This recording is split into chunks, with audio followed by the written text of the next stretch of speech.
Imagine an evening in St. Peter's Square. Golden lights spill across the colonnades of Bernini, and thousands of faces lift upward, eyes fixed on the balcony of the great basilica. Out into that sea of expectation steps a figure in dazzling white. The Pope, successor of St. Peter, symbol of holiness and authority, raises his hands to bless the world. And yet, even as the crowd cheers, there lingers an ancient whisper. If there is a Pope in white standing in the light, then somewhere there must also be a Pope in black, hidden in the shadows. They call him the Black Pope, not for the color of his skin, nor for any official title, but for the black cassock he wears, and the shadow of power he is said to command, power that some believe stretches even beyond the visible authority of the white-robed pontiff. For more than 4 centuries, this shadow has haunted the imagination of writers, novelists, filmmakers, and dreamers of conspiracy. The image of 2 popes, one in white, public and visible, the other in black, hidden and silent, has become a motif that refuses to fade. And so the question rises again, echoing softly but insistently, refusing to sleep: who truly rules the Church? The man who appears in the light, or the figure who lingers unseen in the dark? When we think of the Vatican, we picture ritual and splendor, the incense drifting in ancient chapels, the solemn chant of Gregorian voices, the brilliance of mosaics catching the glow of candles. But behind the majesty of the ceremonies lies another mirror, darker, more obscure, the Society of Jesus, the Jesuits, and at its head the Superior General, a man many have called the Black Pope. Unlike the crowned kings of Europe or the generals of armies, his weapons are not swords or banners. They are subtler, quieter: education, conscience, knowledge. His soldiers do not march in parades. They sit in classrooms, kneel in confessionals, whisper in the ears of monarchs. They fight not battles of steel, but battles of the mind and heart. Close your eyes for a moment and imagine this. A young king, restless on the eve of a war, slips into the quiet of a confessional. On the other side of the screen sits a Jesuit priest, listening intently as the monarch whispers his sins, his fears, his secret ambitions. Within that silence, a decision that could alter the fate of nations begins to take shape. Or picture a boy of noble birth, seated in a Jesuit classroom, learning not just Latin and philosophy, but discipline, obedience, and a way of seeing the world. Decades later, when he wears the crown of his kingdom, the lessons planted in his youth will blossom in the choices he makes. This is how invisible power moves. It does not need armies. It does not need crowns. It needs only to plant seeds in the soil of human minds and to hold the keys to human consciences. And yet, the title of Black Pope has never been official. There is no coronation, no jeweled tiara, no guards of honor lined in solemn formation. There is only a man in black robes, seated at a desk in Rome, staring at a map of the world. On that map are countless dots. Each dot is a school, a parish, a mission, a community of Jesuits scattered across continents. Together, they form not just a patchwork, but a web. A network of influence that stretches farther than most empires ever dreamed. At the center of this web sits the Superior General. He does not command armies, but orchestrates. Like a conductor before an orchestra, guiding harmony across thousands of lives with letters, instructions, and prayers. To the outsider, he appears only as a priest, unremarkable, another face among many. To the skeptic, he is something else entirely, the shadow of a second pope, cloaked in black, wielding power unseen. Here, we stand at the thin border between truth and myth, Is the Black Pope truly the hidden master of the Catholic world, the secret manipulator of kings and pontiffs alike? Or is he only the invention of fear, a ghost woven out of suspicion and rumor, magnified by the anxieties of centuries? Perhaps the truth lies somewhere in between. Perhaps the very strength of the legend is that it cannot be pinned down, that it thrives on ambiguity. For myths endure not by being proven, but by being whispered. And the whispers about the Black Pope have never ceased. In this journey, we will walk into the deeper corridors of that shadow. We will meet Ignatius of Loyola, the wounded soldier who became the founder of a new kind of order. We will explore the Jesuits' instruments of power, the classroom, the confessional, the royal court, the flow of letters and reports. We will see them rise and fall, expelled, suppressed, and yet always reborn. We will enter the era of Vatican II, when their face changed once again, and the extraordinary moment in 2013, when a Jesuit himself donned the white robes of the papacy. At each stage, the legend of the Black Pope will shift, sometimes a villain, sometimes a savior, always a figure that fascinates and unsettles. In the end, this is not a tale only of power, but of paradox. For the true power of the Black Pope, if such power exists, does not rest in armies or in crowns. It rests in what cannot be seen, in memory, in ideas, in the silent obedience of thousands who believe themselves part of something larger. So before we step further into history, let us remember this. There are powers in this world that do not shout, powers that do not wave banners, powers that do not reveal themselves in parades. There are powers that whisper. There are powers that live in silence. There are powers that move like shadows beside thrones. And this is where our story begins, with the shadow beside the throne, the Black Pope. Picture a battlefield in the early 16th century. Cannons, thunder, smoke veils the sky, and a young soldier named Inigo Lopez de Loyola rides into the chaos with the fire of ambition burning in his chest. He is no saint, he is no mystic. He is a man of pride, dreaming of glory, of titles, of the admiration of noble courts. Then, in a single instant, his world shatters. A cannonball strikes his leg, crushing bone and pride alike. He is carried from the field, broken and bleeding, his military career ended before it ever reached its height. For months, Ignatius lies bedridden in his family's castle, staring at the stone ceiling, caught between pain and despair. He asks for books of knights and heroes to feed his restless mind. Instead, the only volumes offered to him are tales of saints and the life of Christ. At first, he reads them reluctantly, almost mockingly, but slowly, something shifts.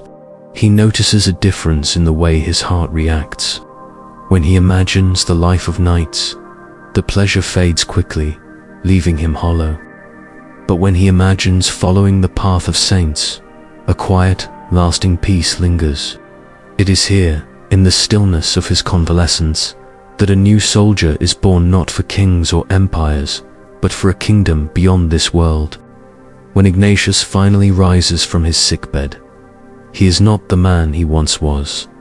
He limps, scarred and weakened, but within, he carries a fire that no wound can extinguish. He sets aside his sword and noble ambitions, exchanging them for a pilgrim's staff.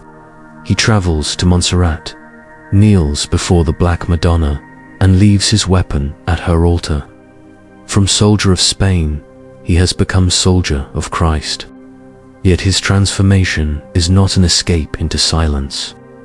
Ignatius is not drawn to the quiet of cloisters or the simplicity of a hermit's cave. He is a strategist by nature. He sees the church in turmoil, Protestant reformers tearing at its authority, monarchs rising in defiance of Rome, faith itself trembling in the storm of change. And in this chaos, he imagines not retreat, but response. If empires can raise armies, why not the church? If kings can train men in loyalty, discipline, and courage, why cannot Christ's followers do the same? This question becomes the seed of what will grow into the society of Jesus, brotherhood bound not by walls but by vows, not by swords but by obedience.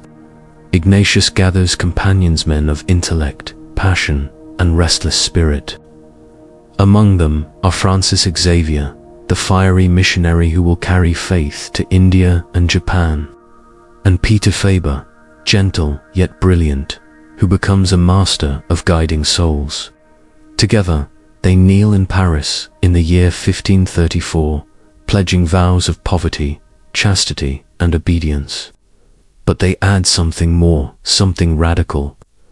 They vow a fourth obedience, absolute and unquestioning, to the Pope. Wherever he sends them, they will go. Whatever he commands, they will do. This vow is both loyalty and strategy. It ties their movement directly to the heart of Rome, ensuring papal protection in an age when new orders often faced suspicion. Yet it also gives them extraordinary flexibility. They are not tied to one monastery, one region, or one style of ministry. They are free to move like pieces on a board, placed wherever the church requires them most. The Pope sees their potential. In 1540, he gives official recognition to the Society of Jesus, and at its head, Ignatius is named not abbot, not prior, but superior general. The title is telling. This is not a fraternity of monks. It is an army disciplined, strategic, mobile, and Ignatius is their general. From the very beginning, Ignatius shapes the order with the mind of a commander. He designs the spiritual exercises, a set of meditations, reflections, and practices meant to train the soul as a soldier trains his body. For weeks at a time, Jesuits in training enter silence, wrestling with their desires, their fears, their ambitions, until their wills are sharpened like steel. They learn obedience that borders on absolute. A Jesuit, critics say, must become like a corpse in the hands of his superior, lifeless, pliable, moving only when commanded. It is a shocking image, but to Ignatius, it is liberation. For he believes that true freedom comes not from following one's pride, but from surrendering to a higher mission. This obedience becomes the bedrock of the society. Letters and commands flow downward with precision, while reports and information flow upward in a constant stream. From the smallest mission in the Americas to the grandest court in Europe, every Jesuit is connected. Every Jesuit is watched. Every Jesuit is directed. To some, this looks like holy discipline. To others, it looks like the skeleton of an empire. Now, imagine Europe in the mid-16th century. The Reformation burns hot. Nations split from Rome. Armies march under banners of faith and defiance. Into this storm, Ignatius sends his men. Some preach in cities aflame with Protestant ideas. Some cross oceans, sailing to lands no European priest had ever seen. Some slipped quietly into royal courts, serving as confessors and advisors to kings. Their impact is immediate.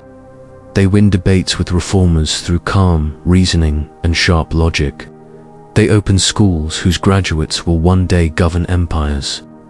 They translate scripture and science into languages foreign to Europe.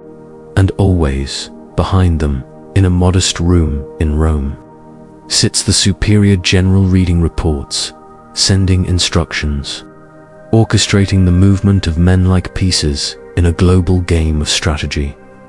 But power always casts a shadow. As the Jesuits rise, so too does suspicion. Critics mutter, how can one man command such obedience across continents? How can this network, more disciplined than any kingdom, claimed to be merely a religious order. And thus, the whisper begins. The white-robed pope is visible, but the black-robed general is hidden. His word is law among thousands. His influence stretches across borders. His men are everywhere, in schools, confessionals, missions, and courts. Is he simply a general of faith or something more? Is he the shadow beside the throne, the Black Pope? Ignatius himself would never have called it so. He saw only service, obedience, and mission. But myths are rarely born from the intentions of their subjects. They are born from how the world perceives them. And the world saw something it could not explain. An order of priests who moved like soldiers. An organization that gathered information like an empire. A general in black robes, commanding not armies of steel, but armies of minds. It was unlike anything the church had ever seen. Tonight, as we close this chapter of his life, imagine the figure of Ignatius of Loyola, once a soldier of Spain, now a soldier of God, limping through the streets of Rome, directing letters, instructing disciples, shaping the course of a movement that would endure for centuries. His vision has only just begun. From the ashes of a broken leg has risen a legion unlike any other, and at its head, the superior general, the man who would give birth to both admiration and suspicion, to loyalty and to fear, the man whose shadow would one day be called the Black Pope. Imagine a chain, each link polished, unbroken, connected tightly to the next. It stretches across continents, from the jungles of South America to the crowded streets of Paris, from the shores of Japan to the snow-covered rivers of Quebec. At its center sits the superior general in Rome, holding the chain in his hand. Every tug he makes ripples outward, felt in villages and palaces alike. Every whisper from distant missions travels back along the links, carrying news, intelligence, requests. This is not a chain of iron, it is a chain of obedience. From the beginning, Ignatius of Loyola understood that unity required discipline. Without it, the Jesuits would fracture, scattered by distance and divided by culture. But with it, they could move as one body, one mind, one will, no matter how far they were from Rome. Their vow of obedience was absolute. Not just loyalty, but a submission so deep it shocked outsiders. Jesuit manuals described it with brutal clarity. A member must be like a corpse, in the hands of his superior without resistance, without hesitation, moving only when commanded. To modern ears, it sounds harsh, even frightening. But to the Jesuits, it was liberation. By surrendering their pride, their ambition, their personal desires, they believed they were free to serve God with perfect clarity. To obey was not to lose themselves, but to be sharpened into instruments of a higher mission.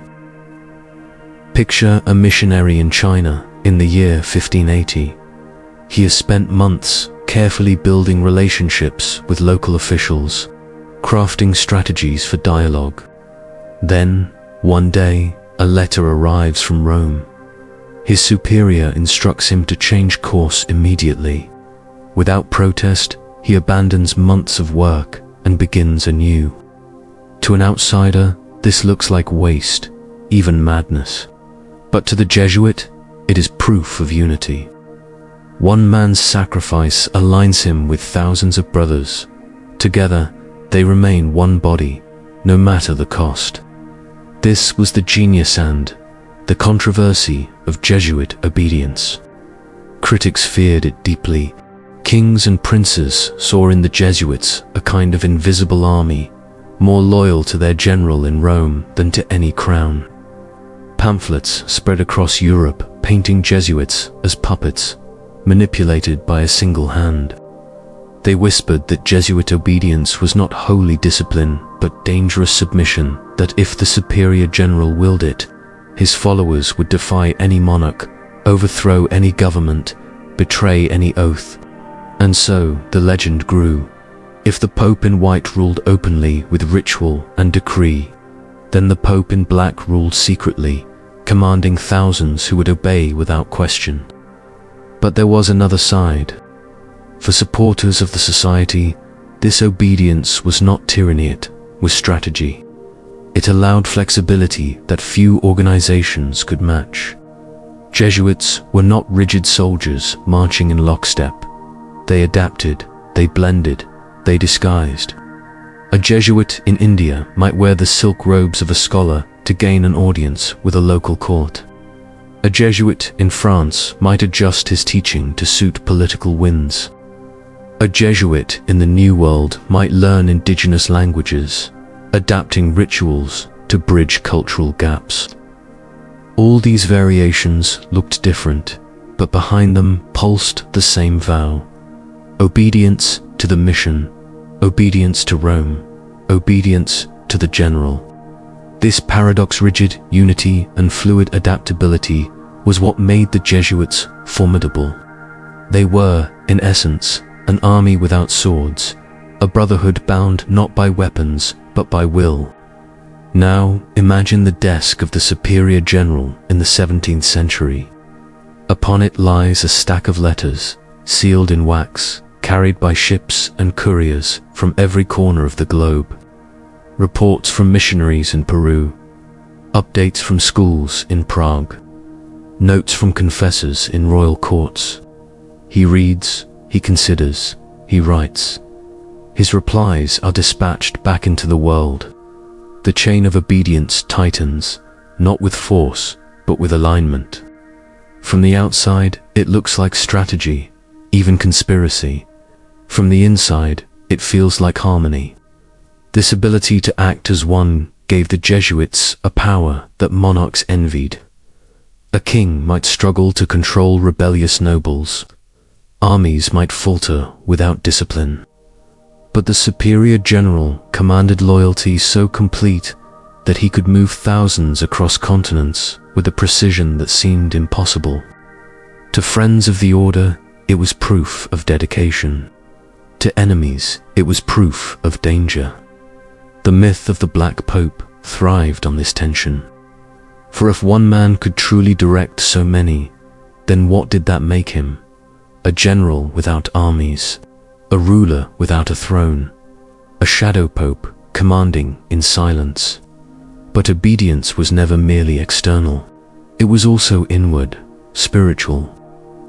Ignatius taught his followers that obedience was not only to superiors, but to God's voice discerned within the soul. This added a strange depth to the vow. A Jesuit obeyed because he believed his superior's command was, in some mysterious way, the will of Christ himself. To resist was not just disobedience, it was sacrilege. This spiritual dimension made Jesuit obedience unlike any other. It was not enforced with punishments or threats. It was embraced, even cherished, as the path to holiness. And yet, that very depth fed suspicion. Outsiders could not see the spiritual reasoning. They saw only men obeying orders with unshakable loyalty. And so, the legend of domination grew. Close your eyes and imagine the image as critics saw it. The Black Pope seated in Rome, his hand resting on invisible strings. Across the world, thousands of Jesuits move as if pulled by unseen force. A whisper from his lips becomes action in far-off lands. He does not need armies. He has obedience. Now imagine the image as Jesuits themselves saw it. The Black Pope not as tyrant, but as conductor. Each member a note, each mission an instrument.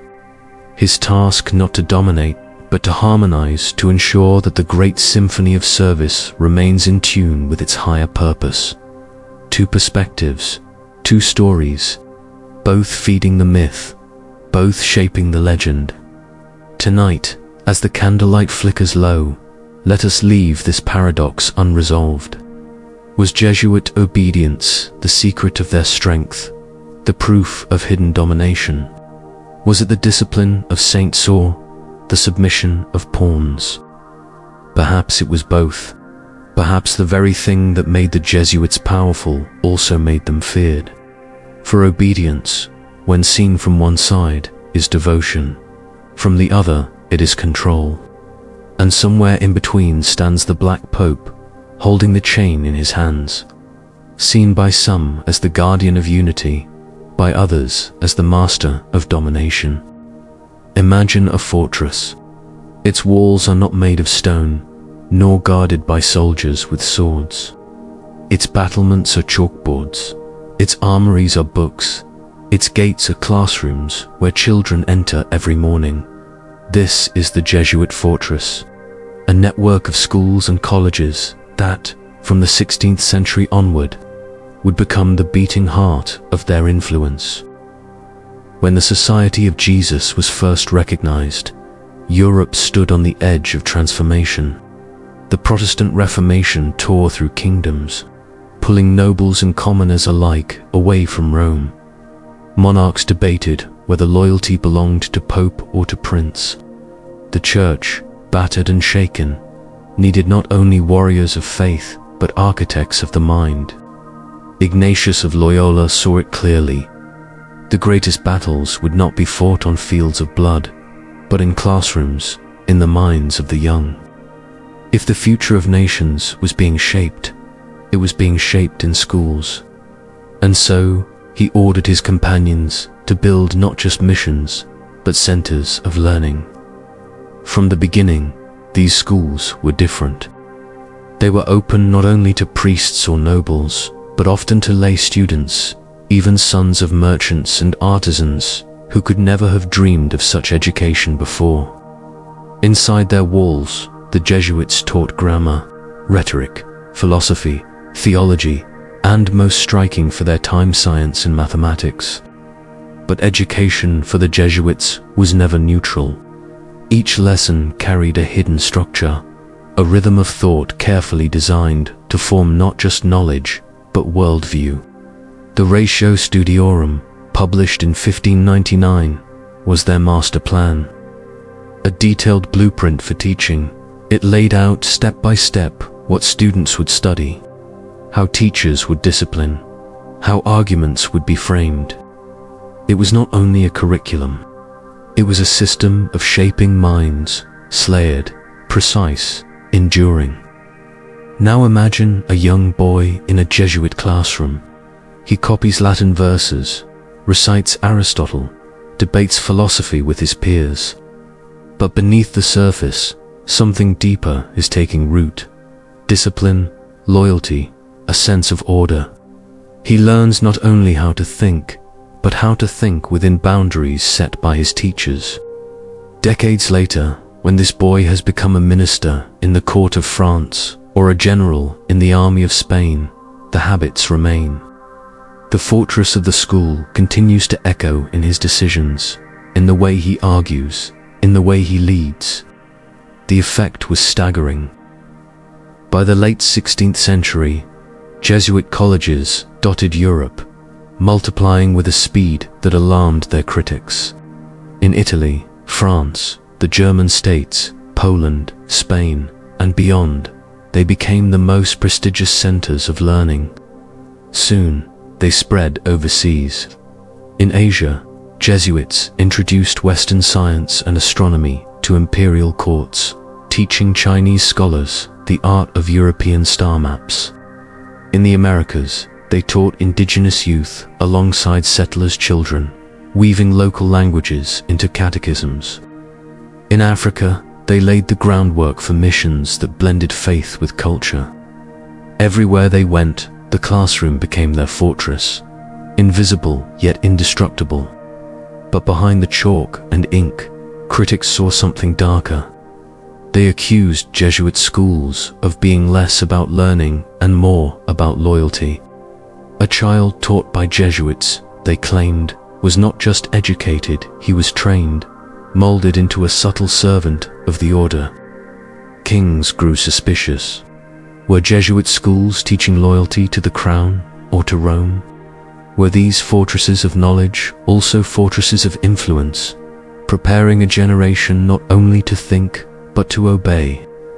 The suspicion deepened with every powerful alumnus, for in time, Jesuit classrooms produced ministers, diplomats, writers, and even kings. Entire nations were touched by graduates shaped in those same classrooms, guided by the same curriculum, formed under the same black-robed teachers. To some, this was a triumph of faith. To others, it was proof of manipulation.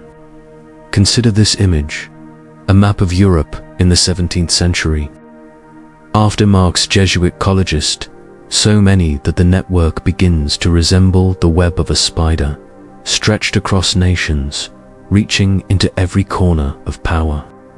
Each dot by itself seems ordinary, but together they form something vast. Critics whispered, "This is not education, it is empire." They called the Jesuit schoolmasters of the world, accusing them of building loyalty through lessons, of training not just students but subjects. The myth of the Black Pope grew stronger here. If the Pope in white held spiritual power through sacraments and liturgy, then the Pope in black held intellectual power through classrooms and libraries. One ruled the altar, the other ruled the mind. Yet, step inside a Jesuit classroom and the story feels different. The black-robed teacher does not look like a general. He does not raise banners or command armies. He listens, he guides, he debates with students, urging them to sharpen their reasoning, to express themselves with eloquence, to embrace curiosity. Many students remember their Jesuit teachers not as indoctrinators, but as mentors, men who encouraged them to question, to search for truth. Jesuit science, in particular, was admired for its rigor. Jesuit astronomers mapped the stars, their observatories rivaling those of royal courts. Jesuit linguists studied dozens of languages, preserving cultures even as they taught faith. Was this empire or enlightenment? Was it domination or devotion? The answer, as always, depended on who was asking. The truth is that Jesuit schools were both fortress and bridge. Fortress because they created an unshakable foundation of influence. A Jesuit-educated elite carried the order's imprint across centuries. Bridge because they opened doors to knowledge that transcended borders, connecting East and West, faith and science, tradition and progress. This duality made them indispensable and feared in equal measure. Close your eyes tonight and picture again that fortress. Its walls are classrooms, its weapons are books, its generals are teachers in black robes, and its soldiers are not armies, but students who carry the lessons within them long after they leave. From within these fortresses, princes were shaped, ministers trained, kings counseled, and nations quietly guided. It was not the fortress of steel, but of thought, and perhaps it was stronger, for armies fall, castles crumble, empires collapse, but a mind once shaped carries its mark for life. This was the Jesuit secret. This was the shadow's strength. And this was why the Black Pope, seated in Rome, could command influence across the globe without ever raising a sword. Imagine a small wooden box, simple and unadorned. It sits in the corner of a church, half hidden by shadow, draped in silence. To the casual eye, it is nothing more than a piece of furniture. But step closer, kneel inside, and you enter one of the most intimate chambers of human history, the confessional. Here, the whispered scenes of peasants and princes alike dissolve into the quiet air, heard only by the ears of a priest sworn to secrecy. And for the Jesuits, this humble space became another fortress, another instrument of influence, subtle yet profound. From their earliest years, Jesuits became known not only as teachers, but as confessors to the powerful. Kings, queens, nobles, and ministers often sought them out, not merely for forgiveness of sins, but for counsel, reassurance, even strategy. For in the confessional, the walls between private and political blurred. A monarch might enter seeking absolution for personal failings, but soon the conversation turned to decisions of war, alliances, or policy, and on the other side of the screen sat a Jesuit, quietly listening, quietly shaping. The king confessed his fears. The queen revealed her anxieties. Ministers whispered their compromises. All of it poured into the silence where faith and politics intertwined. Critics saw in this intimacy a danger. Was the Jesuit priest merely a confessor, or was he also a spy? Did he listen only to heal the soul, or did he carry the secrets of kings back to the superior general in Rome? Pamphlets circulated across Europe painting sinister pictures. Monarchs guided not by their own conscience, but by the hidden hand of the Jesuits. Decisions of state, they warned, were being made not in palaces or parliaments, but in the secrecy of confessionals. To these critics, the Black Pope did not need armies or thrones. He held a power more absolute, the power of conscience. Now, imagine a king in the 17th century. He kneels in the dim light of a chapel, burdened by guilt. On the other side of the lattice sits his Jesuit confessor. The king admits to cruelty in war, to doubts about alliances, to fears of betrayal in his own court. The Jesuit listens patiently, then offers not only absolution, but advice gentle, reasoned, wrapped in the language of faith. The king rises, lighter in spirit, his resolve renewed. But whose voice now guides his conscience? His own or that of the Jesuit who heard his whisper? This was the question that haunted Europe. Yet, for the Jesuits themselves, the confessional was never seen as espionage. It was duty, sacrament, sacred trust.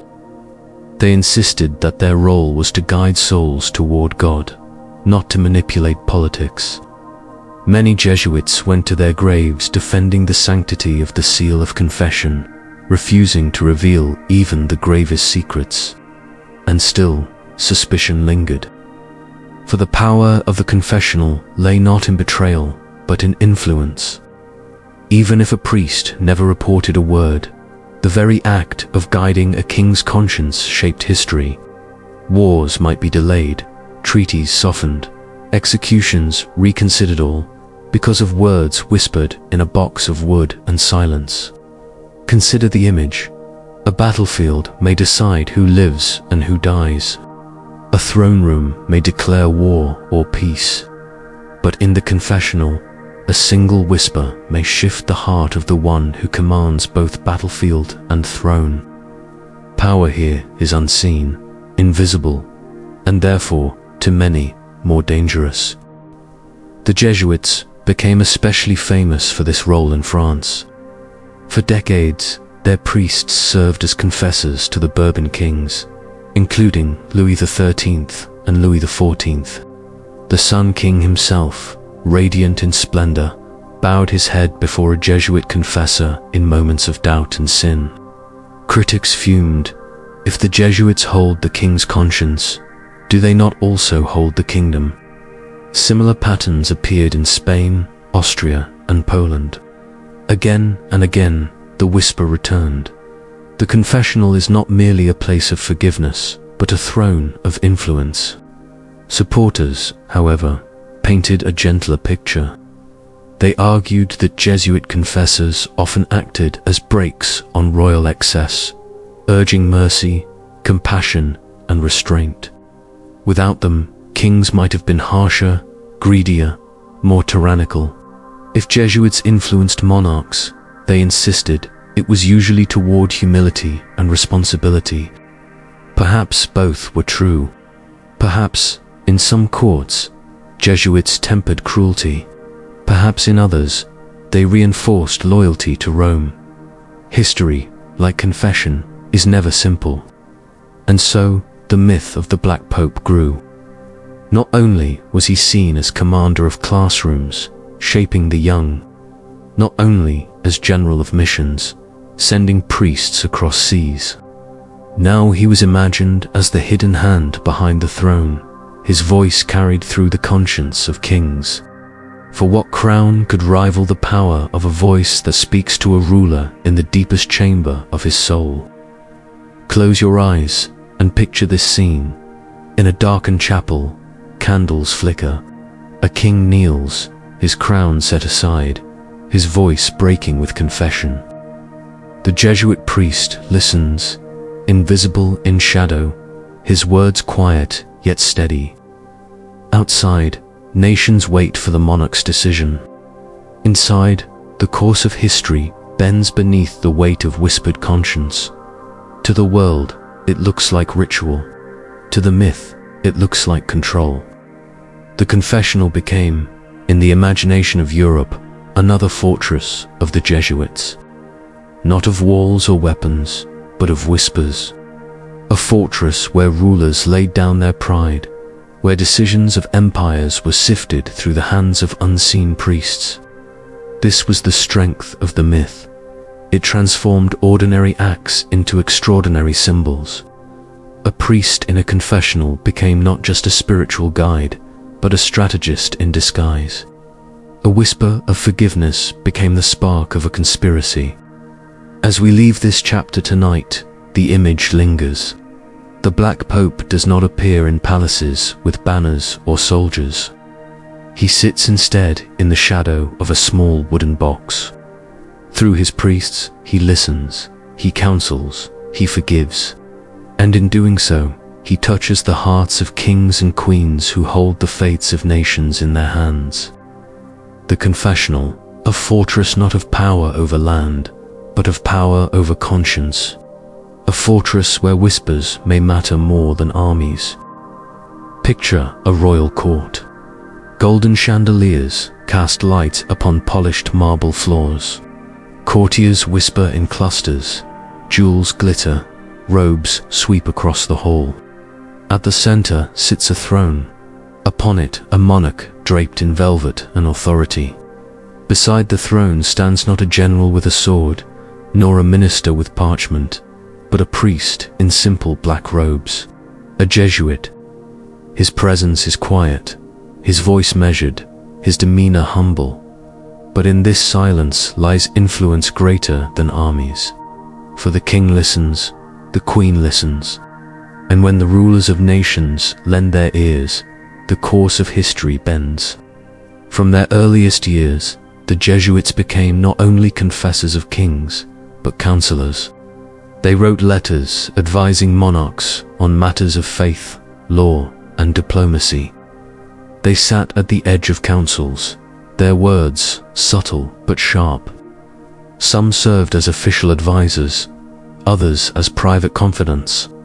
Their role was not to command, but to counsel. Here lay the secret of their influence. For advice, given at the right time, in the right tone, can shape decisions as powerfully as any decree. Critics feared this intimacy. If Jesuits whispered into the ears of kings, then whose will truly guided the realm? Was it the monarch upon the throne or the superior general in Rome, pulling strings through his black-robed emissaries? This suspicion gave birth to pamphlets, satires, and fiery sermons. Opponents accused Jesuits of turning kings into puppets, bending crowns to their hidden designs. They warned that the Black Pope did not need an army if he could command rulers through advice disguised as piety. And so, the myth grew. Yet the truth was more complex. Jesuit counselors were not always manipulators. Many urged restraint, caution, and mercy. They guided kings away from rash wars, encouraged queens to pursue justice, counseled nobles to balance ambition with conscience. But precisely because they spoke to rulers in moments of hesitation, their influence appeared outsized. One word of counsel could halt an execution. One phrase could delay a war. One suggestion could tip the balance of a treaty. Advice, in this sense, was strategy, and the Jesuits became masters of it. Consider the court of France in the 17th century. Jesuit advisors played roles both admired and despised. To some, they were trusted guides, shaping policy with wisdom. To others, they were seen as manipulators, steering the king's hand on behalf of Rome. In Spain, the pattern repeated. Jesuits wrote treatises for monarchs, blending theology with governance. In Austria, they advised emperors caught between faith and reform. Across Europe, whispers spread. The Jesuits are everywhere, always near the throne, always ready with counsel. Their opponents saw empire hidden in words. Their supporters saw devotion disguised as advice. But the Jesuits themselves had a different understanding. For them, counseling rulers was not about domination, it was about mission. If the soul of a monarch could be guided, then the fate of millions under his rule might also be turned toward justice, or at least toward stability. One Jesuit advisor compared it to steering a ship. The king was the captain, but his counselor could point out reefs and storms, guiding him safely across treacherous seas. Whether the captain listened was another matter, but even a whisper at the right moment could change a voyage. Now imagine a private chamber late at night. The court has gone quiet, the candles burn low. A monarch paces, burdened by choices, war or peace, mercy or vengeance. On one side stands his ministers, urging him toward ambition.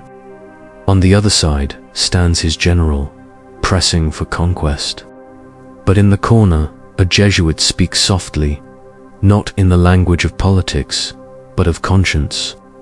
The words are simple. What serves God? What serves the people?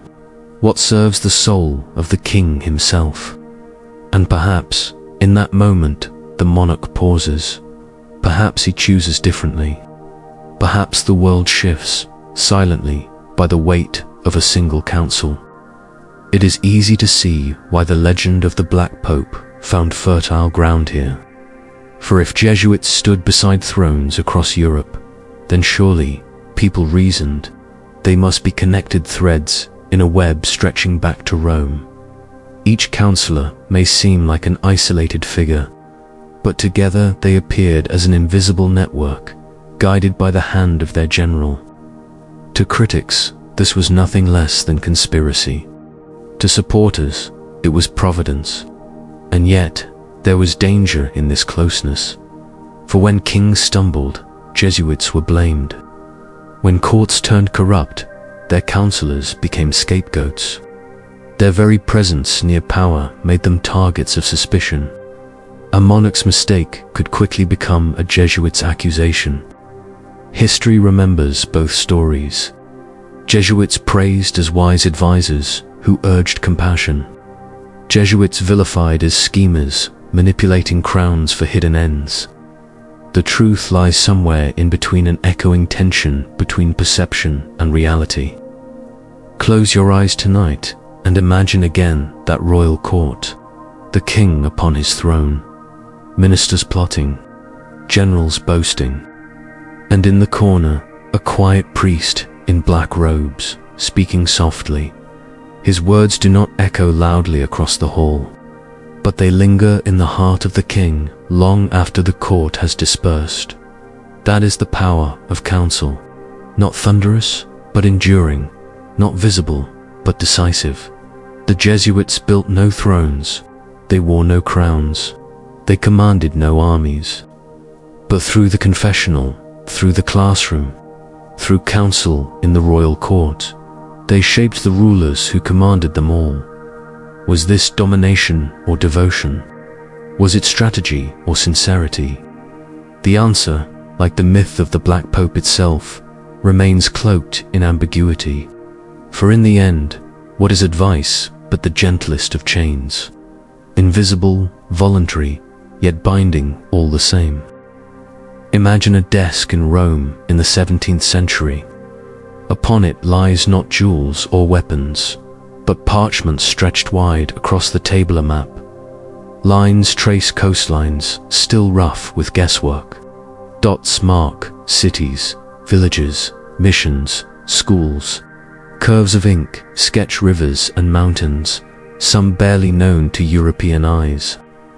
For the superior general of the Jesuits, this is not merely geography. It is strategy. Each dot is a presence. Each line is a connection. Each report sent from far-off lands adds another piece to this living puzzle. From the very beginning, the Jesuits were a global order. Unlike monks confined to monasteries or clergy tied to parishes, they were mobile, unbound, sent wherever need or opportunity arose. Their vow of obedience to the Pope gave them a passport across borders, and their discipline allowed them to adapt to any climate, culture, or court. Soon after their founding, Jesuits appeared in nearly every corner of the known world. In Europe, they ran schools in France, Spain, and the German states. In South America, they built reductions, communities in Paraguay and Brazil, where indigenous peoples lived under Jesuit guidance, blending faith with local traditions. In Asia, they entered the imperial courts of China, India, and Japan, bearing telescopes and star charts alongside scripture. In North America, they carved out fragile missions along rivers and forests, living among native tribes. The map of Jesuit presence stretched farther than most empires could ever dream.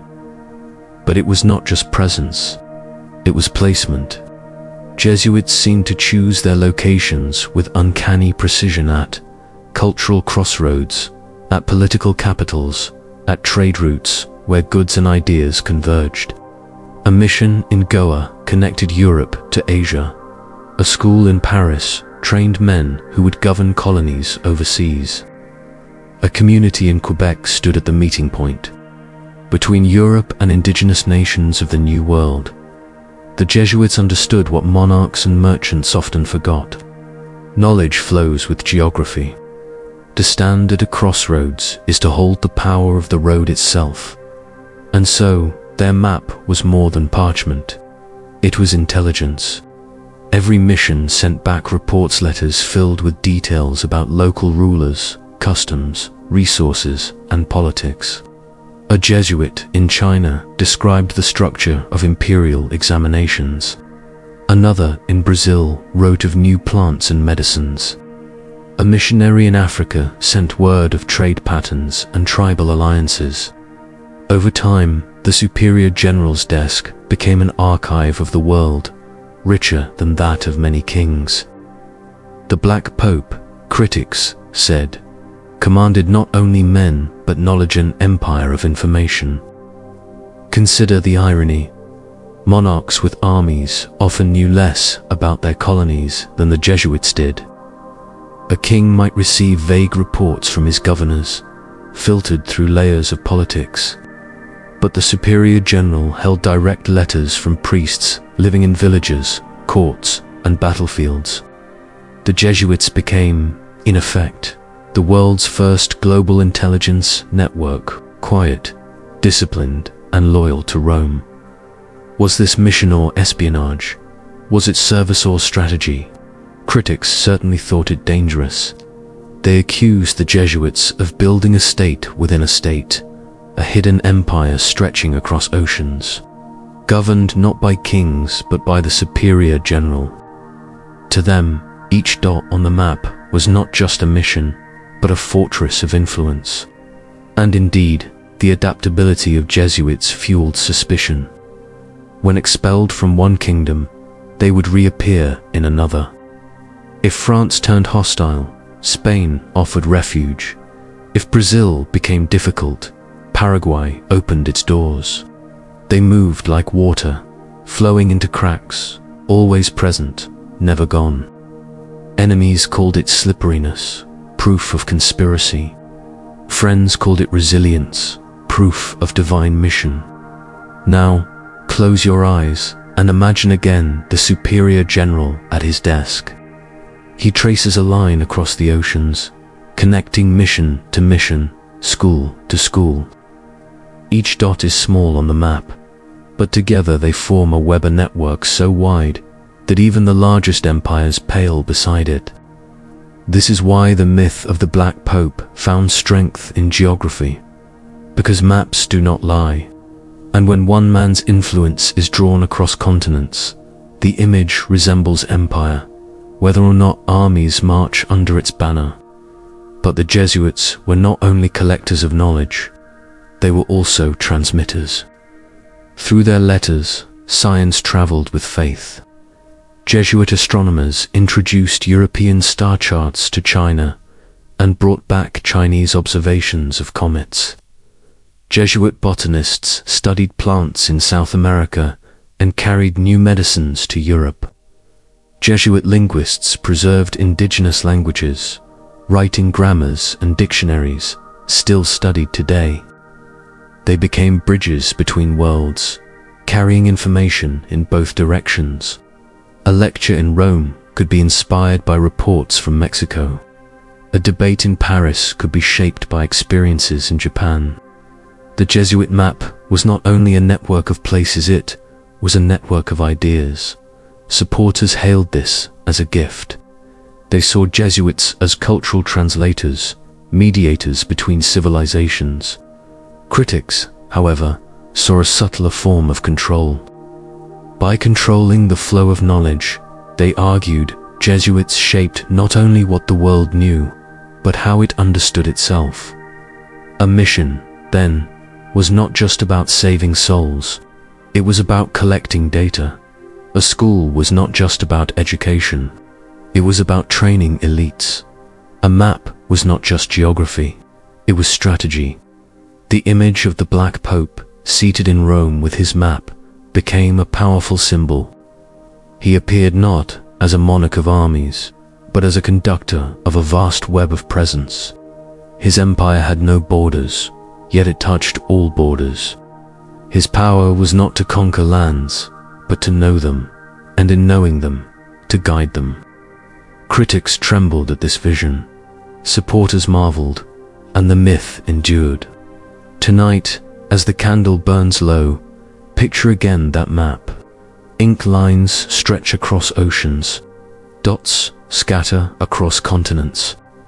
Each dot is small, but together they form something immense.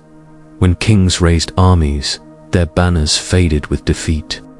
When merchants built empires, their wealth crumbled with trade. But the Jesuit map endured, shifting, adapting, always alive. For in the end, knowledge itself is a kind of empire, silent, invisible, but lasting. And the Jesuits, with their map of the world, became its cartographers. Imagine a city in turmoil. The sound of church bells competes with the roar of angry crowds. Sermons thunder against Rome, pamphlets flood the streets, and once faithful congregations now doubt the authority of the Pope. The air feels heavy, uncertain, as though the very walls of Christendom are cracking. And then into this fire come the Jesuits. From their earliest years, the Society of Jesus earned a reputation not only as missionaries and educators, but as crisis managers of the Church. Wherever faith faltered, wherever revolts flared, wherever heresies spread, the Jesuits appeared like firefighters rushing toward the flames. It was never subtle. Their very presence announced urgency. They debated reformers in city squares. They taught in schools built overnight. They wrote treatises defending doctrine, crafted with sharp logic and polished rhetoric. They entered hostile lands not with armies, but with words, determination, and a kind of fearless discipline. Consider Europe in the 16th century, burning with the Protestant Reformation. Across Germany, Switzerland, and England, voices rose declaring independence from Rome. Churches broke away, monarchs claimed spiritual authority, and Catholic confidence crumbled. Into this storm, the Jesuits stepped with clarity and courage. They preached in contested cities. They trained Catholic youth in schools designed to re-anchor loyalty. They met reformers in debate, sometimes losing ground, often regaining it. To many Catholics, they seemed like an emergency response, team sent wherever the fire of heresy burned hottest, restoring confidence where bishops had faltered. To their enemies, however, they looked like dangerous agents of Rome, dispatched to quench freedom with obedience. In the centuries that followed, new crises arose, and again, the Jesuits were there. When the Enlightenment spread philosophies of skepticism and reason, threatening to dissolve faith in the acids of doubt, Jesuits did not retreat. They stepped forward as teachers of philosophy and science. In universities across Europe, they balanced reason with belief, offering intellectual defenses for a faith many feared would be swept away. Critics accused them of compromise, of adapting too much, of bending doctrine to survive. Yet their ability to engage ideas head-on bought the Church time, space, and credibility. They gave Catholicism a voice in the new age of reason, something no other order managed with such agility. The pattern repeated across the world. In China, Jesuits confronted the crisis of culture. Could Christianity coexist with local customs, or must tradition be rejected? Jesuit missionaries argued for respect, urging Rome to adapt rather than condemn. Their position delayed final condemnation, keeping dialogue alive for decades. In the Americas, as indigenous peoples resisted colonial exploitation, Jesuits sometimes acted as mediators. Their reductions in Paraguay, though controversial, shielded communities from harsher conquest, blending European organization with native traditions. Critics said they built secret empires. Admirers said they defended the weak.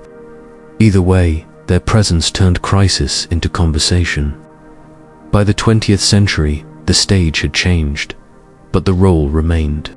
When revolutions swept Latin America, when communism rose in Eastern Europe, when new philosophies threatened the old order, Jesuits were often found in the middle of the fire. They founded universities that became places of fierce debate. They advised popes navigating turbulent decades. They worked in refugee camps and conflict zones, serving not only as priests but as crisis responders, blending faith with social action. To many, this made them indispensable. To others, it confirmed the suspicion that Jesuits thrived on crisis, or worse, that they quietly shaped the very fires they claimed to extinguish, appearing as saviors to problems of their own making. And so, the legend of the Black Pope deepened. For if Jesuits were always present in times of upheaval, then surely, some whispered, they must have orchestrated events to their advantage. The myth grew that the Society of Jesus did not merely put out fires, but chose which flames would burn, deciding which crises to stoke and which to silence. Reality was simpler, yet no less striking. Their structure made them fast, disciplined, and effective. A bishop might hesitate, a monarch might delay, but a Jesuit, bound by obedience, moved quickly, decisively, and that speed, in a world of hesitation, looked like power. Imagine it this way: a city is struck by plague, governments falter, families scatter, but in the streets, Jesuits appear caring for the sick, burying the dead, teaching children in makeshift schools. In letters home, they call it service. In the eyes of the people, it looks like resilience. In the whispers of critics, it looks like strategy. What is certain is this: wherever chaos erupted, Jesuits were already there, steady and prepared. Supporters hailed them as guardians of faith. They were the Church's shock troops, sent where others would not go. They fought not with swords, but with words, not with banners, but with books, not with armies, but with discipline. Enemies, however, called them opportunists. If they were always present in crisis, was it because they loved the fire or because they needed it? Did they extinguish flames, or did they quietly fan them? Once again, myth and reality blurred, feeding the aura of the Black Pope. Close your eyes tonight and imagine the Jesuit order as a company of firemen. The world burns with war, doubt, rebellion, and disease. Sirens do not sound, but letters arrive from Rome, sending them into the blaze. They move swiftly, disciplined, fearless. To some, they are heroes. To others, conspirators. But either way, their reputation endures. In every crisis, the Jesuits arrive, sometimes saving, sometimes provoking, always present, always prepared. And at the center of it all, the superior general, the Black Pope, receives reports, sends instructions, and watches as his men enter the flames again and again. For this is the paradox of their legend.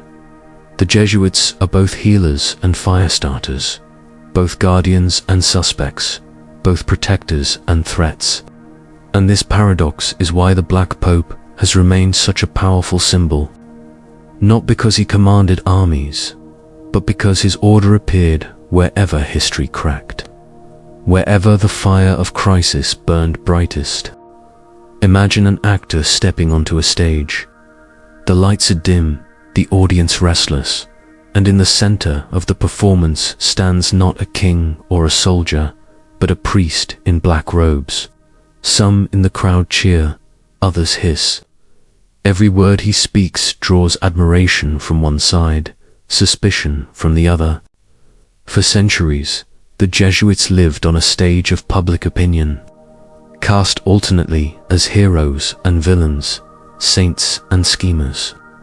And in this theater of suspicion, the legend of the Black Pope was rehearsed again and again.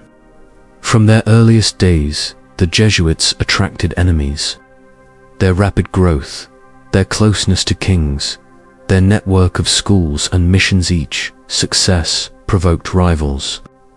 Other clergy resented their influence. Monarchs mistrusted their loyalty. Intellectuals sharpened pens against them. By the 17th and 18th centuries, opposition had turned into spectacle. Pamphlets spread lurid tales of Jesuit plots. Former members who left the order became its fiercest critics, writing insider accounts, some true, some exaggerated, that painted the society as a secretive cabal, manipulating politics under the guise of piety. A whisper became rumor. A rumor became accusation. An accusation became theater. Imagine a pamphlet on a street corner in Paris. Its pages accused Jesuits of controlling kings, of hoarding wealth, of plotting assassinations. The words spread like fire. A citizen who has never seen a Jesuit now fears them. A nobleman who once trusted them now hesitates. Suspicion became contagious. It leapt across borders, fueled by stories of Jesuits whispering in confessionals, shaping treaties in courts, and collecting intelligence in distant missions. The myth of the Black Pope, an invisible figure directing the entire order, became a symbol around which fear and fascination gathered. And then came exile. In the 18th century, waves of expulsion swept across Europe. In Portugal, France, and Spain, monarchs cast the Jesuits out. Schools were shut down, missions dissolved, properties confiscated. The reasons varied: political rivalry, suspicion of hidden wealth, fear of their influence. But the pattern was undeniable. Again and again, Jesuits were expelled as though too dangerous to remain. To their enemies, these expulsions were proof. How could so many kingdoms reject the same order unless the rumors were true? To their supporters, Exile was martyrdom, a sign that they were persecuted precisely because they were effective, precisely because they were faithful. Picture the scene. Jesuits walking silently through city streets, their belongings few, their faces calm. Behind them, the people whisper, some in sorrow, others in relief, many in fear. They leave not with armies, but with silence, and in that silence, the legend grows. For the image of the Jesuit exile became a paradox. To friends, it was proof of endurance. To enemies, it was proof of guilt. Either way, it deepened the aura of mystery. Even within the church, suspicion lingered. Bishops who resented Jesuit influence spread warnings. Intellectuals of the Enlightenment mocked them as hypocrites, guardians of superstition cloaked in reason. Voltaire, sharp-tongued and unrelenting, aimed his wit against them. Politicians used anti-Jesuit sentiment as fuel for reform. Even popes, under pressure from monarchs, questioned whether the order had grown too powerful. By 1773, the pressure reached its climax. Under intense political demand, Pope Clement XIV issued a decree suppressing the Society of Jesus entirely. The Jesuit order was dissolved. Its schools closed. Its priests dispersed. It seemed the end of the story. But legends do not end so easily. Even in suppression, the myth endured. Critics claimed the Jesuits had gone underground, continuing their work in secret, more dangerous than ever. Supporters whispered that they survived quietly, waiting for the day of restoration. And survive they did. In 1814, Pope Pius VII restored the order. Jesuits returned, reopening schools, re-establishing missions, rebuilding networks. Their survival after such a death only deepened suspicion. How could they return so quickly unless hidden hands had kept them alive? The theater of suspicion had given the Black Pope new scripts to play. Opposition, strangely, became part of the Jesuit identity. They came to see themselves as misunderstood vanguard, an order strong enough to endure hatred because their mission was higher than politics. To be attacked was not failure. It was confirmation of their importance. This created a cycle that fed the legend. The more they were accused, the more they persisted. The more they persisted, the more they were accused. Enemies sharpened the myth, and the Jesuits wore it like a dark cloak they could not remove. Close your eyes and imagine the stage again. A Jesuit steps forward in black robes.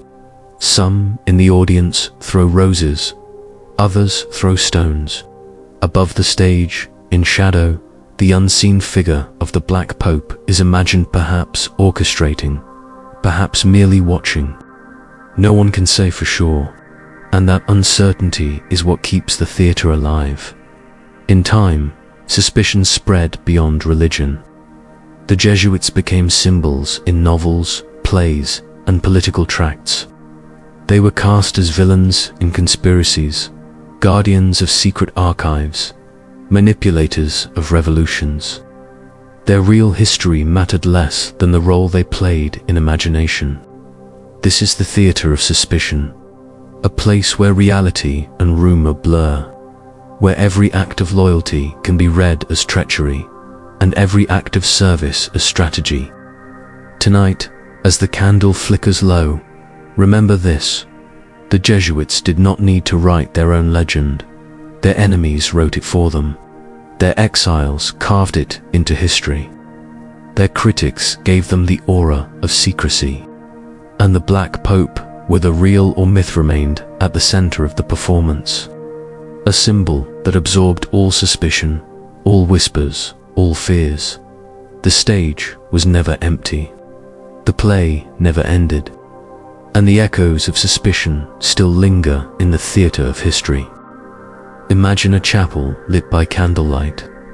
On the altar rests a simple wooden cross, the symbol of poverty and devotion. Before it kneeled Jesuits, their vows whispered, poverty, chastity, obedience.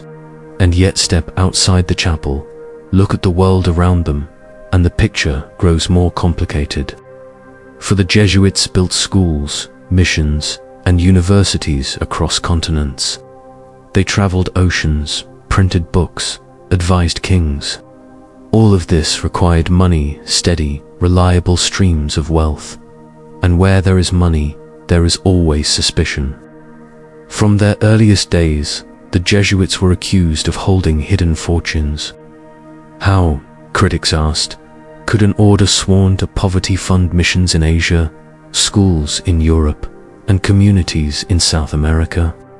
Supporters answered, through donations, endowments, and royal patronage. Kings who admired their work gave them estates. Wealthy families grateful for their children's education granted them lands. Merchants who owed them debts of conscience left gifts in wills. Over time, the order accumulated properties, revenues, and influence. But critics saw more than generosity. They saw conspiracy. By the 16th and 17th centuries, Jesuit schools became some of the most respected in Europe. Wealthy patrons flocked to support them. Endowments multiplied. Soon, the society owned estates, vineyards, and farms across nations. On paper, this wealth belonged not to individuals, but to the order as a whole, managed for mission. Yet outsiders noticed only the growing list of lands and revenues. Whispers spread. The Jesuits are not poor, they are princes in disguise. The suspicion deepened in the colonies. In South America, Jesuit reductions, organized communities of indigenous peoples, became productive, trading goods from textiles to crops. Some monarchs accused them of running independent economies, hoarding profits meant for the crown. Stories spread of hidden treasuries in the jungles of Paraguay, of silver smuggled secretly into Jesuit hands. Whether true or not, these tales flourished in the imagination. For what could be more unsettling than priests building kingdoms of wealth in remote forests beyond the watch of kings? By the 18th century, wealth had become a weapon against them. When rulers in Portugal, France, and Spain sought to expel the Jesuits, financial accusations were their sharpest blade. They charged the order with corruption, embezzlement, and secret fortunes. Estates were seized, accounts examined, assets confiscated. Yet, strangely, even after such blows, the Jesuits seemed to recover with startling speed. They reopened schools in other countries. They launched new missions. They rebuilt their presence. For critics, this resilience was proof of hidden reserves. How else could they rise so quickly, unless treasure lay buried in vaults unseen? For supporters, it was proof of God's providence, blessing their endurance. Imagine now a whispered rumor in an 18th century tavern. The Jesuits are richer than kings. Their superior general controls vaults hidden beneath Rome. Their fortune rivals even the Vatican. No evidence accompanied such claims, yet the whispers spread, for wealth, like shadow, invites imagination. In truth, Jesuit money was both ordinary and extraordinary. Ordinary, because much of it came from the same sources as other religious orders, donations, estates, benefactors. Extraordinary, because the Jesuits managed it with unmatched skill. They were disciplined, strategic, practical. They invested revenues to sustain schools. They trained missionaries to be self-sufficient. They adapted finances to survive exile and suppression. Money was never an end. It was always a means. But in a world suspicious of secrecy, means and ends blurred. Even in modern times, the pattern continued. Jesuit universities and organizations still receive generous donations from alumni, patrons, and governments. Their financial records are public, Yet rumors persist that the superior general controls secret funds, hidden streams of wealth beyond the reach of oversight. Some conspiracy theories claim Jesuit wealth rivals that of the Vatican itself. Others imagine treasure maps buried in archives, vaults beneath Roman churches, and global banks under Jesuit control. None of this has been proven, and yet the myth endures. Why? Because money is never just money, it is always symbol. For friends of the order, Jesuit resilience is a sign of blessing. How else could they survive centuries of exile, suppression, and scandal, unless Providence guided them? For enemies, the same resilience is proof of secret riches, flowing in streams invisible to kings and nations. Both stories feed the legend of the Black Pope. Close your eyes tonight and imagine the superior general not with a crown, but with a ledger. In neat columns, estates and donations are listed. Missions are funded, schools are supplied. The ink seems harmless, but the page whispers of power. For wealth, even when simple, looks suspicious in the hands of those who claim poverty. A priest in black robes, guiding a global order, cannot help but look, to outsiders, like a banker in disguise. And so the myth grows, that behind vows of poverty lies treasure, and behind the simple cassack of the Black Pope lies a hidden empire of gold. Yet the truth is subtler. The Jesuits never sought wealth for themselves, but they learned to manage it with skill. Their fortune was not measured in coins, but in endurance, in their ability to survive storms that crushed others. Still, myth and reality blur. For in the human imagination, the vow of poverty and the whisper of treasure will always clash, producing suspicion as old as history itself. So tonight, let the image linger, a chapel where vows of poverty echo, a ledger where numbers grow, a whisper of hidden vaults in distant jungles, and at the center, the Black Pope, guardian of a fortune both real and imagined, holding an empire of influence built not on crowns or swords, but on whispered treasures. Imagine a library in the late 16th century. The smell of ink and parchment lingers in the air. Candles flicker against shelves of books, some chained to the desk to prevent theft. Outside, the world is loud with battles, reformations, and rebellions. But inside, another war is being fought, quiet, delicate, invisible. Not over land, but over minds. Not with swords, but with words. This was the battleground of the Jesuits. For centuries, the Catholic Church had guarded its authority through the Index of Forbidden Books, a formal list of writings considered dangerous to faith. Heretical ideas, radical philosophies, and unapproved theologies were censored. The index was blunt, visible, and absolute. The Jesuits, however, learned to wield something subtler. Their influence was not in banning outright, but in shaping what people were taught to think, deciding what entered the classroom, what was emphasized, and what quietly faded away. It was not a visible ban, it was an invisible index. In 1599, the Society of Jesus published the Ratio Studiorum, a master plan for education. It outlined how students should be taught grammar, rhetoric, philosophy, and theology step by step. To outsiders, it looked like a simple curriculum, but in practice, it was far more, a blueprint for shaping thought. Every lesson was carefully structured. Logic was drilled until minds could argue with precision. Rhetoric trained voices to persuade with elegance. Philosophy was taught in harmony with faith, ensuring reason and religion never seemed to collide. A boy who entered a Jesuit school at 10 emerged as a man trained not just in knowledge, but in how to think, disciplined, articulate, and aligned with Catholic ideals. Kings noticed. Nobles noticed. Soon, Jesuit schools became the most sought after in Europe. Parents sent their sons not only for Latin and mathematics, but for formation.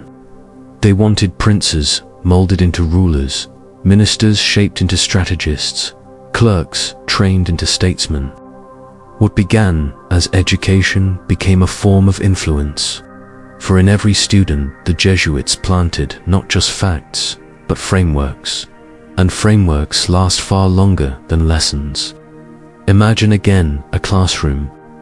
The master recites Aristotle, but always through the lens of Catholic teaching. Students debate philosophy, but within boundaries carefully drawn. A question is asked about free will or the structure of the universe. The teacher allows discussion, yet guides it back to conclusions that safeguard the faith. This is not censorship in the obvious sense. It is guidance, gentle, steady, invisible. And when those students became kings, bishops, or writers, they carried with them the intellectual imprint of the Jesuits. Without ever banning a book, the order had steered the direction of nations. Beyond classrooms, the Jesuits acted as reviewers and advisors on theology and ethics.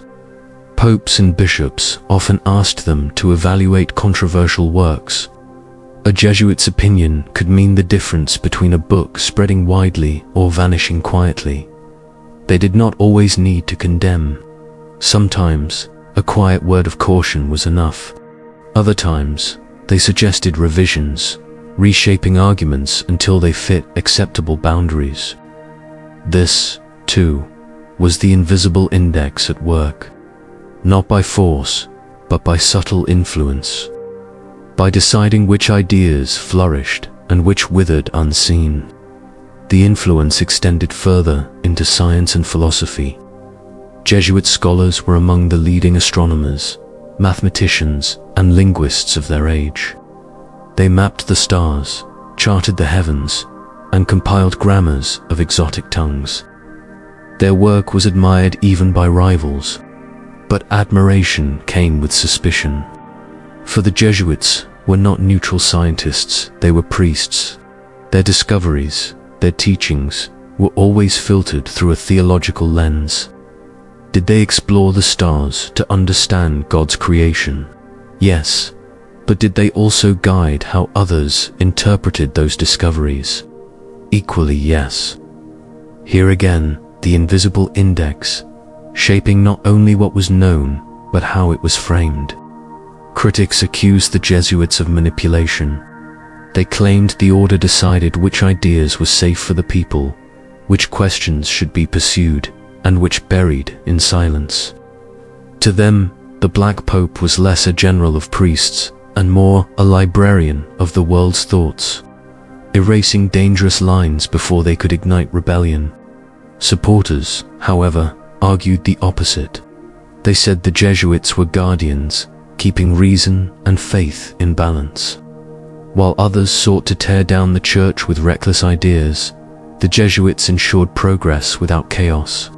To them, the invisible index was not control, but protection.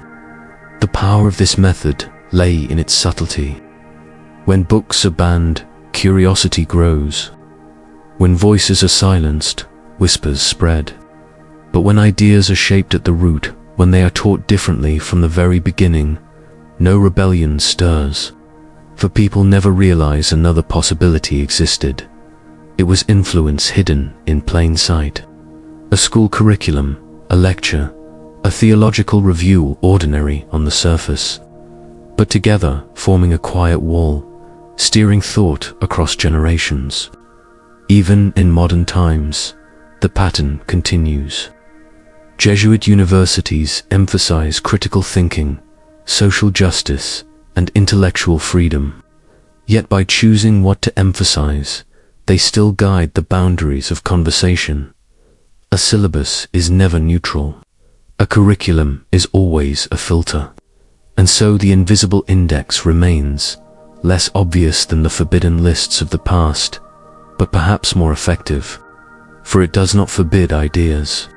It simply ensures that certain ones flourish, while others quietly fade into silence.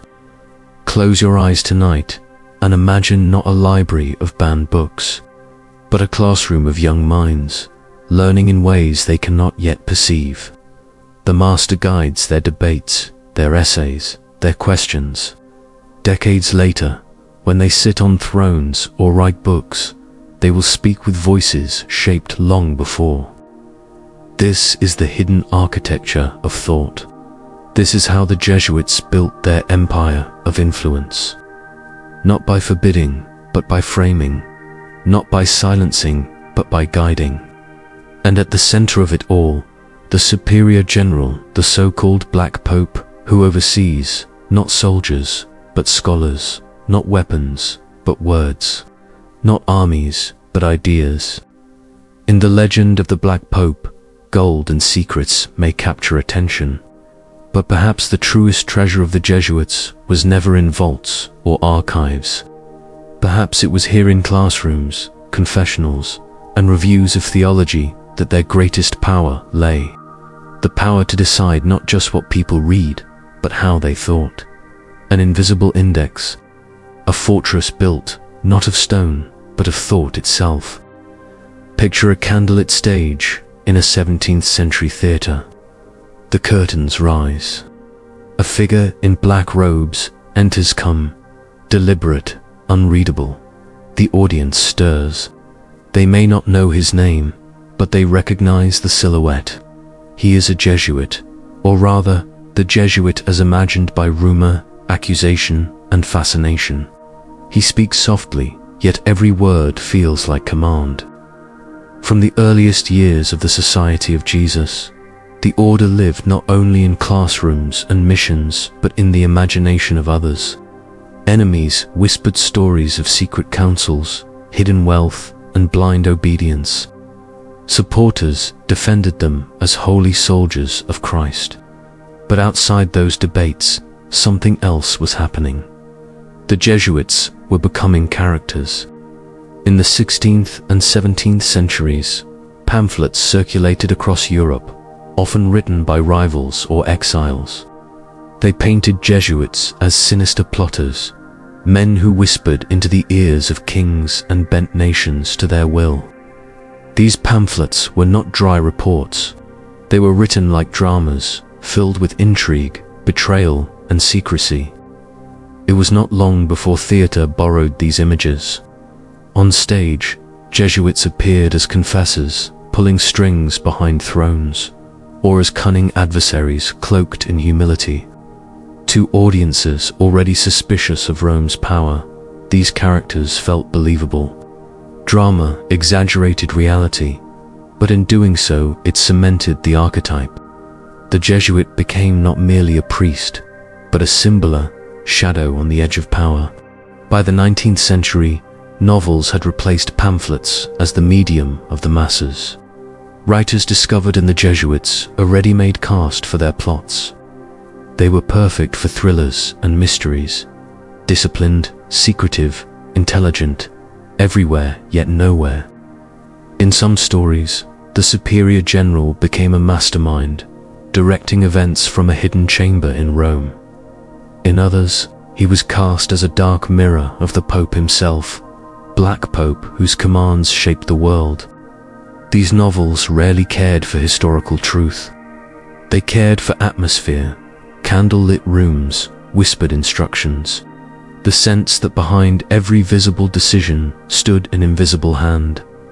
Readers absorbed these moods, even if they dismissed the stories as fiction. They carried away the image of Jesuits as guardians of forbidden secrets, men who operated in shadows. The myth spread, not through fact, but through narrative. Then came the 20th century, and with it, cinema. If theater and novels gave the Jesuits voices, film gave them faces. Directors adored the contrast of light and shadow, black robes against flickering candlelight, a figure half seen in a corridor while the world spun outside. In thrillers, Jesuits appeared as keepers of secret archives, protectors of ancient relics, or manipulators behind global conspiracies. The superior general was imagined as the strategist of Christendom's fate, his presence looming over papal elections, revolutions, even wars. Television joined the chorus. Documentaries, dramas, and even conspiracy programs featured the Black Pope as a shadowy influence, the man behind the throne. Some depictions were respectful, others exaggerated, but all fed the same aura: mystery, control, secrecy. What made the Jesuits such compelling characters? Perhaps it was their paradox. They were everywhere, yet invisible, powerful, yet bound by vows of poverty, silent, yet accused of controlling kings. They were men of prayer, portrayed as masters of politics. For storytellers, this paradox was irresistible. A Jesuit character could be saint or schemer, hero or villain, mentor or manipulator. The ambiguity gave writers and directors endless room. And in shaping these characters, the public imagination was also shaping reality. Even people with little knowledge of history absorbed the image. A man in black robes, calm and calculating, became shorthand for hidden influence. Even now, the archetype lives on. From best-selling thrillers to streaming dramas, the Jesuit still appears as a guardian of hidden knowledge or a strategist behind world events. The details change. The setting may be Rome, Washington, or a remote monastery, but the image remains. The Black Pope is no longer simply a superior general in history.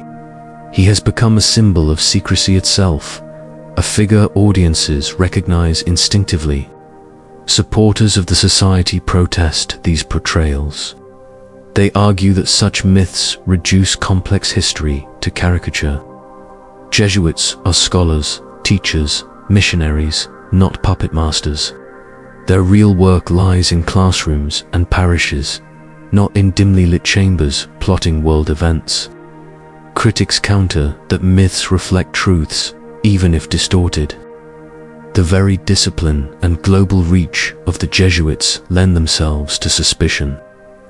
If they appear everywhere, influencing ideas and institutions, why not imagine them as conspirators too? The truth lies somewhere in the tension. Jesuits themselves have acknowledged that their reputation, whether admired or feared, is part of their history. They may not have written the plays or novels, but they live within them now. Close your eyes and imagine a theater. The curtain falls, the audience departs, but the figure in black remains on stage, silent, motionless, a shadow that refuses to leave. This is the theater of suspicion, a place where the Jesuit is always both real and imagined, saint and schemer, hero and villain. He walks through history and fiction alike, wearing the same robe, carrying the same aura. And somewhere in the distance, in the whispered stories of novels and the flickering frames of film, the myth of the Black Pope continues to perform. Not bound by fact, not limited by history, but alive in imagination always, just beyond the spotlight, always in the shadows. Picture a silent procession. Jesuits walk through cobbled streets, their black cassocks brushing against dust. They carry little, perhaps a book, a rosary, a crucifix tucked close to the chest. Around them, townsfolk whisper. Some bow their heads in respect.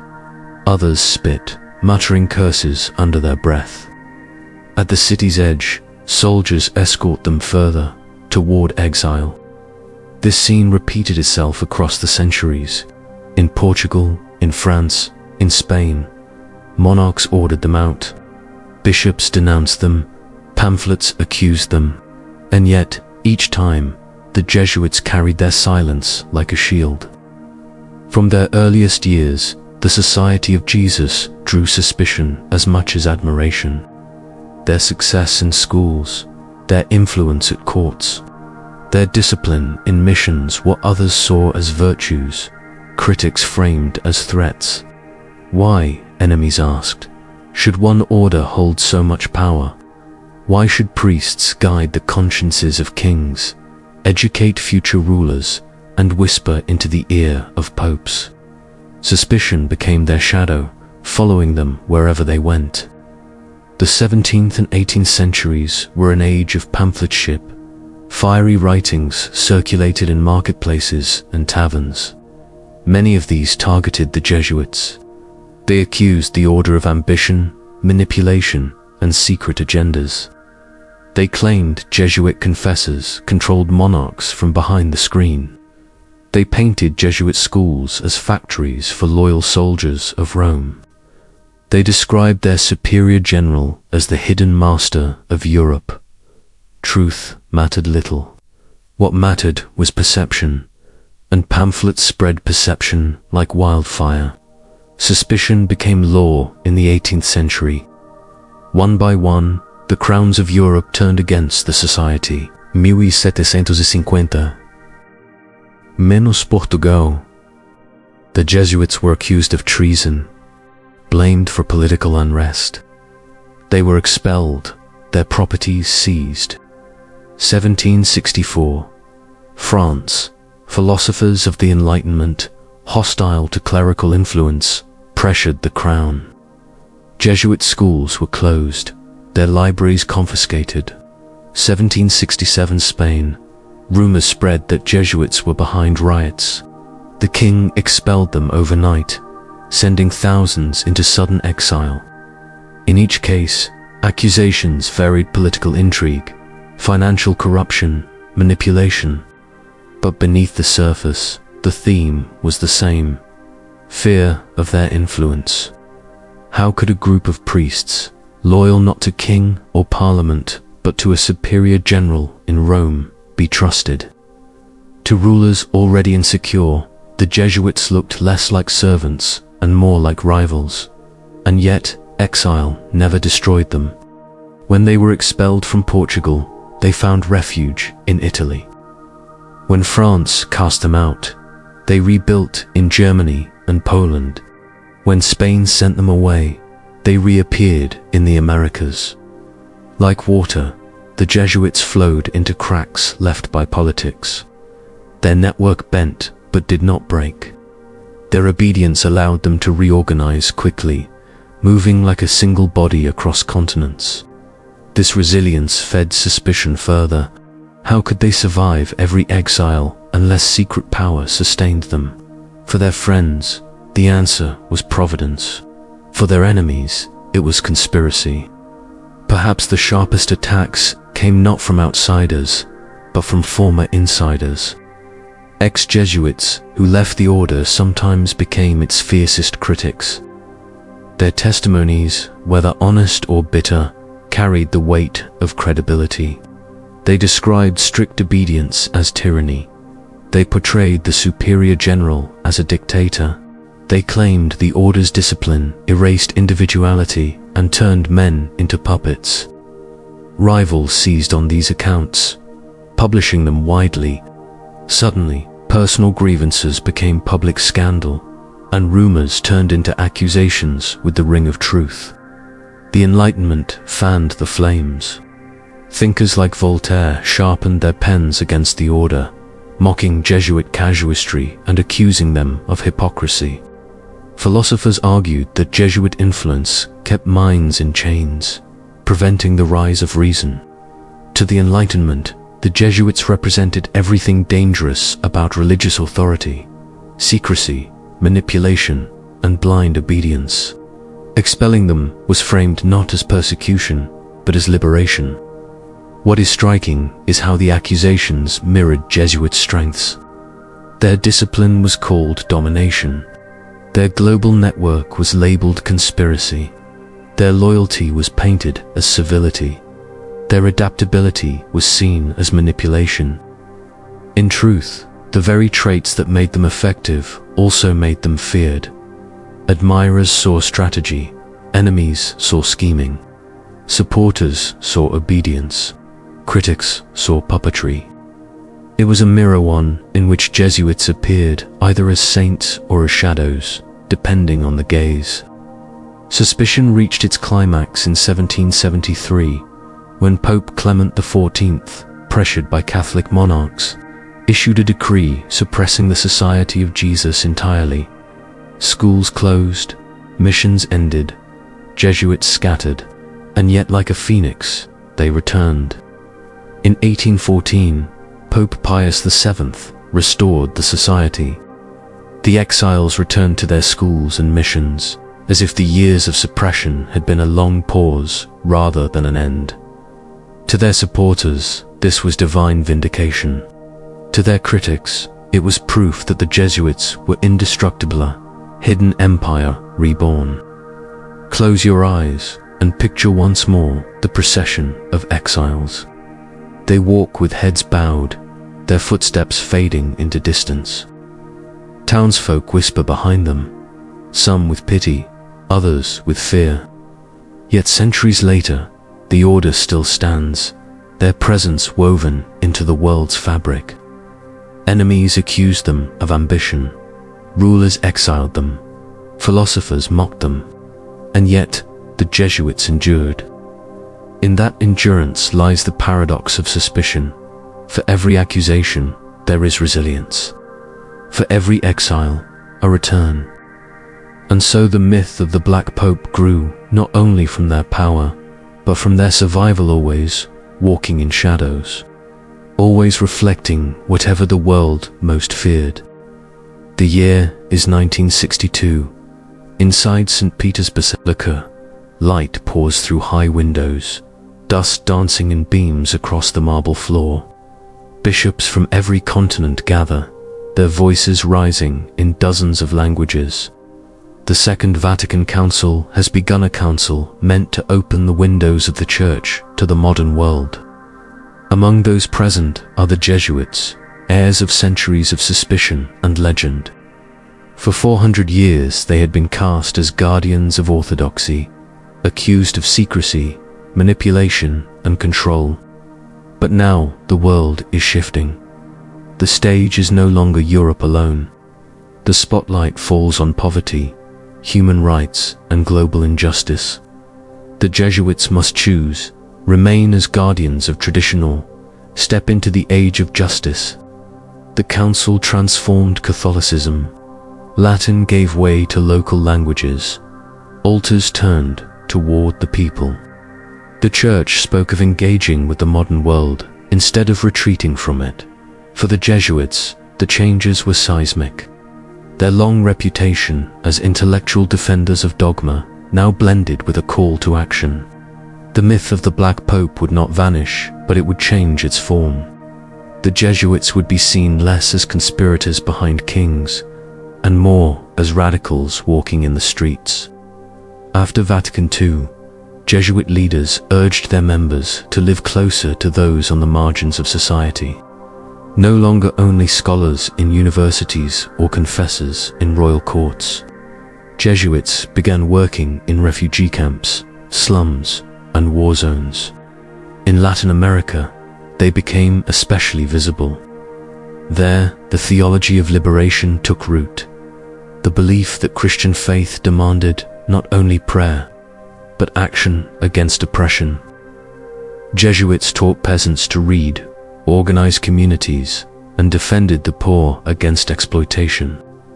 To many, they became the conscience of the Church, living proof that Ignatius's vision could be reborn in the cries of the oppressed.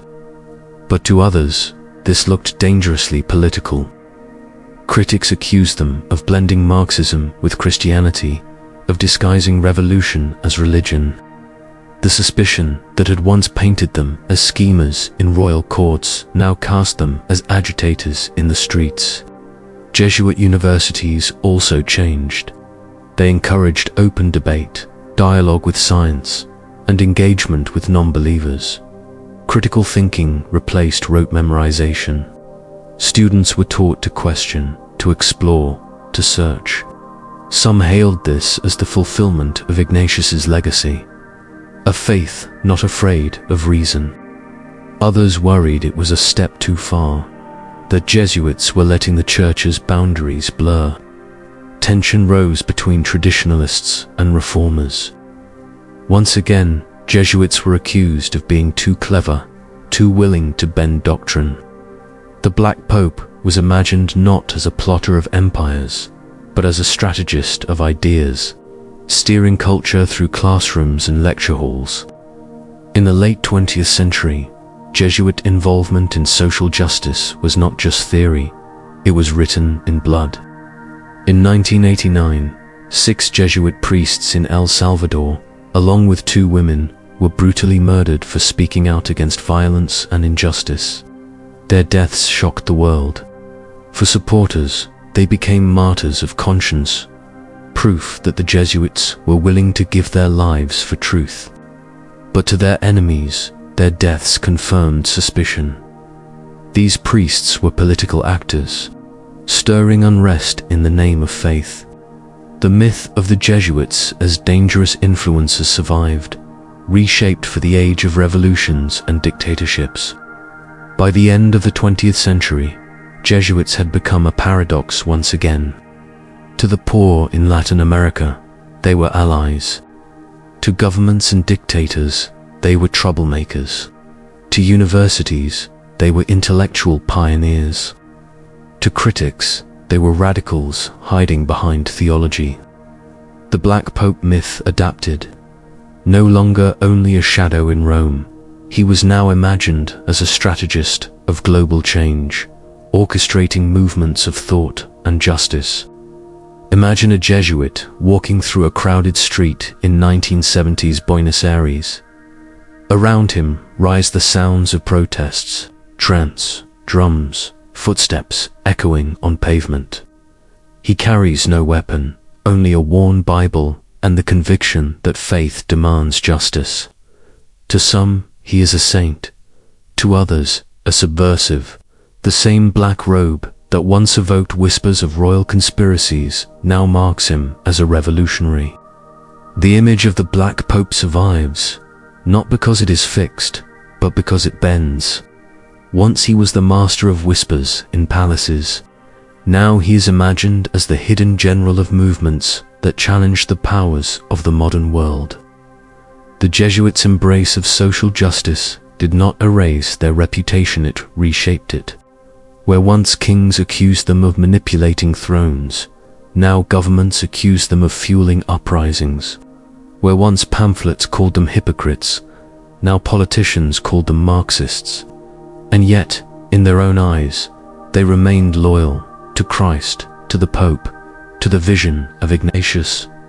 The accusations became another mirror, reflecting back not their own identity, but the fears of the age. Close your eyes tonight and picture the long arc of history, from the court of Louis XIV to the jungles of El Salvador. From candlelit confessionals to university lecture halls, the Jesuits remain. Their robes are the same, their vows are the same. But the stage shifts and the myths shift with it. The world sees them as shadows, sometimes noble, sometimes dark, but always there. Always in the places where the balance between faith and power is contested. And in the modern world, that balance is not guarded by swords, but by justice, education, and the whisper that even now, the Black Pope is watching not with armies, but with ideas. It was March 13th, 2013. Evening had fallen over Rome. The square before St. Peter's Basilica swelled with thousands of pilgrims, their eyes fixed on a small chimney above the Sistine Chapel. For hours they had waited, glancing upward at plumes of smoke, black, then grey, then white at last. Bells pealed, the crowd erupted. A new pope had been chosen. When the balcony doors opened, the world held its breath, and then he appeared. A simple man in white, with tired eyes and a humble wave. "Buonasera," he said softly. "Good evening." His name was Jorge Mario Bergoglio, a son of Argentina, a priest of the Society of Jesus, a Jesuit. For centuries, Jesuits had lived under a quiet rule. They were not to seek high office in the church. Their mission was to serve, not to govern. Their founder, Ignatius of Loyola, had warned them that ambition and power were dangerous temptations. To be a Jesuit meant to move in the shadows, guiding, teaching, serving, but never ruling.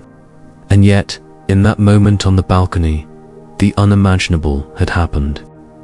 A Jesuit was now the Bishop of Rome, the Pope of the Catholic Church, the most visible spiritual leader on earth. The irony was not lost on the world. For generations, critics had whispered that the Jesuits already controlled the papacy from the shadows. Now, for the first time, a Jesuit wore the white robes himself. The election of Francis fused two images into one. On the one hand, the Pope, the white-robed shepherd of Christendom. On the other, the Black Pope, the Jesuit general, cloaked in mystery and accused of hidden influence. What did it mean when the man in white was also a son of black-robed Ignatius? Was the legend of the Black Pope fulfilled at last? Had suspicion become reality? For some, it was proof of every conspiracy they had ever believed. For others, it was liberation, the Jesuit spirit of humility and discernment, now at the very heart of the Church. From the beginning, Francis carried the imprint of his Jesuit formation. His simplicity, refusing papal apartments, riding in modest cars, greeting pilgrims with warmth rather than pomp. His focus on discernment, encouraging the Church to listen, to reflect, to walk patiently rather than rush to judgment. His emphasis on the margins, visiting prisons, washing the feet of refugees, calling the poor the center of the gospel. These were not random gestures. They were the habits of a Jesuit, shaped by decades of Ignatian spirituality. The spiritual exercises echoed in his choices: humility, service, listening for the quiet voice of God. Yet with admiration came suspicion.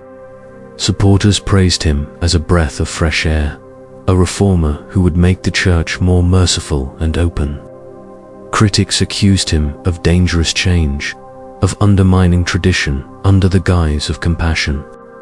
The old legend of the Black Pope returned with new life. Was Francis not simply a Jesuit Pope, but the Jesuit Pope reshaping the Church with the same quiet calculation his order had long been accused of? Whispers grew. The Jesuits have finally taken the throne. And yet, Francis himself rarely spoke of his Jesuit identity. He presented himself simply as the Bishop of Rome, the servant of the servants of God. But whether he named it or not, the world could see the mark. His language of discernment, his humility, his attention to global justice, all bore the Jesuit signature. It was as though the myths of centuries, the whispers of conspiracies, the suspicion of hidden control had suddenly stepped into daylight. What had once been imagined in shadow was now embodied in the most visible figure on earth. Close your eyes and picture St. Peter's Square that night. Rain falls gently. The crowd holds candles, their flames flickering in the dark. A man in white steps forward, yet around him lingers the shadow of black robes, centuries old. For generations, the world had spoken of a Jesuit pope as rumor, as impossibility, as myth. But now he stands before them, smiling, bowing, asking for their prayers. The legend is no longer a story told in pamphlets or novels. It is flesh and blood, alive in the present. Did the election of Francis end the myth of the Black Pope, or did it give it new strength? Perhaps both. For some, it proved the Jesuits were never schemers, but servants, offering their charism for the good of the Church. For others, it confirmed that the order had at last reached the summit of power, blurring the line between service and control. The myth did not die on that balcony. It adapted, as it always had. What is power? Is it the crown on a king's head, the armies marching at his command? Or is it the ability to shape minds, guide consciences, and direct history through whispers and ideas? In the figure of Pope Francis, these questions converge. He is the shepherd, yet also the strategist. The humble pastor, yet also the product of the world's most disciplined religious order. The black and the white, the myth and the reality, united in one man. Tonight, as you drift to sleep, imagine the long arc of Jesuit history, from classrooms in Europe to missions in Asia, from exile in Spain to martyrdom in El Salvador, from whispered conspiracies in taverns to novels and films. The Society of Jesus carried both admiration and suspicion. And then, one evening in 2013, the balcony doors opened, and a Jesuit stood before the world in white. The story had come full circle. The legend of the Black Pope had always been about shadows, but now, for the first time, it stood in the light of St. Peter's Square. And still, the question lingers. Was this the end of the myth or its most extraordinary chapter?